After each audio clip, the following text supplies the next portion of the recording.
This is the story of an ambitious woman looking for a better life. Tatiana Levertova fled Kazakhstan 3 years ago. She settled in Montreal with her daughter. Есть boyfriend. I have a boyfriend. I was accepted in Canada. I don't know if I will stay here or not. Levertova doesn't speak French or English. Without them, there's not much she can do. A well-paying job is out of the question. Мыть унитазы.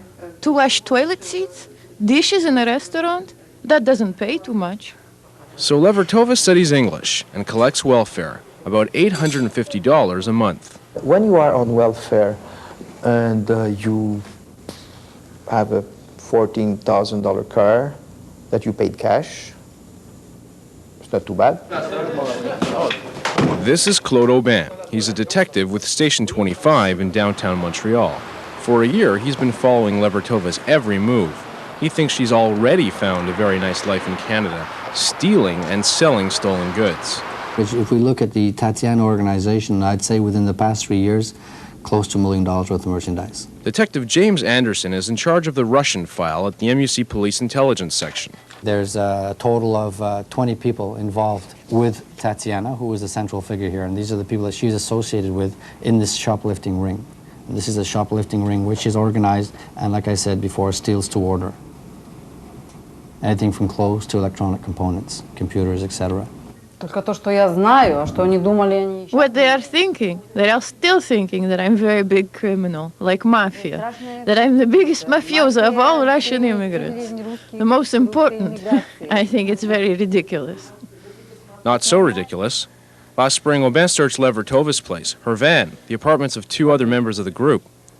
This is just some of the merchandise he seized. Они все забрали. They took everything. I had no blanket, no spoon, no kettle, no pillow. I did not have anything. But most importantly, Aubin seized these notebooks. They contain details about her business and customers, key phone numbers, addresses, amounts, dates, everything Aubin needs to build an airtight case against the members of Levertova's group. Now Aubin and his team pay a visit to Levertova's customers to take back the stolen stuff. $149 from Eden. I don't have my receipt, sir. And I say, I know why. We're happy. But success isn't always sweet. He visits one woman who spent her savings on Levertova's stolen goods. She thought she was getting a good deal. God, I feel bad for that lady. She lived alone with her son. She bought this for about $700-800. She doesn't have money. Life's a bitch sometimes. Now it's starting. I think that it's there now. So this is going to give us enough evidence to nail the group. Enough evidence this time to arrest Levertova's boyfriend, Valery Galinsky. Okay, Valery, this morning you have to understand that you are under arrest for breach of condition, okay, and receiving stolen stuff. Like Levertova, Galinsky is also a refugee from the former Soviet Union. He collects welfare. That makes him eligible for legal aid. I told you, Valery, one of these days we have to stop playing game, and it's today. A quick call to his lawyer. Okay, just hang on the phone. He only spends a few days in jail. You gonna tell me when you gonna understand me? Yeah. But that isn't good enough for Aubin. He wants to see Levertova's people behind bars for a lot longer. What I'm trying to do is like to make these people, their work very miserable. He's gathering more evidence. He's meeting with security staff from the big department stores. You buy one, you steal 5. They do this with Zellers, Eaton, Lebe, Walmart, and name it. He shows them the stolen goods and asks them to identify what's theirs.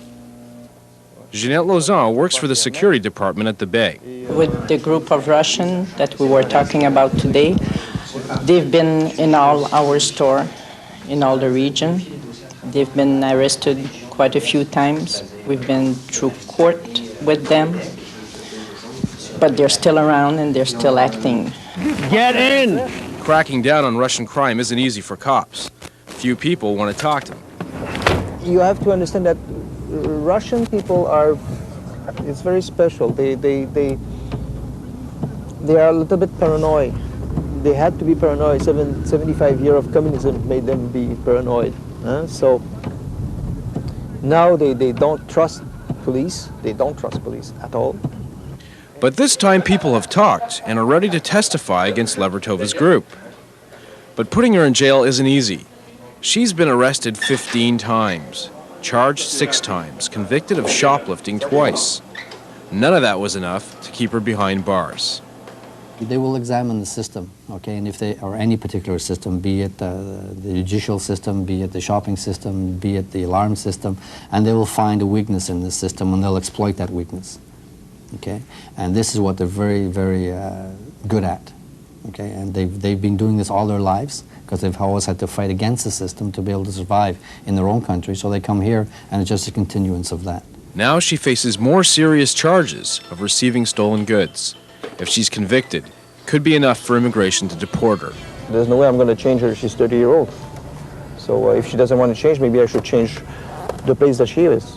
So I guess that if she's, I'm going to do my best to make her go back to the motherland. But Levertova doesn't seem too worried about being sent back to the motherland. And she certainly isn't worried about Claude Aubin. Claude Aubin, clown. He's a clown. Claude Aubin is a clown, a real clown. Ну, пусть они думают, что хотят. Во-первых, они They должны can think доказать. whatever they want. First of all, they have to prove it. Let's say I stole this skirt. Хорошо, я Let's say they украла think эту like that. юбку. They have to prove it was stolen, that it was me who stole that skirt. And they'll try on Friday. Levertova has a date in court for a preliminary hearing. For Newswatch, I'm Jerry Wachtel. Я не права?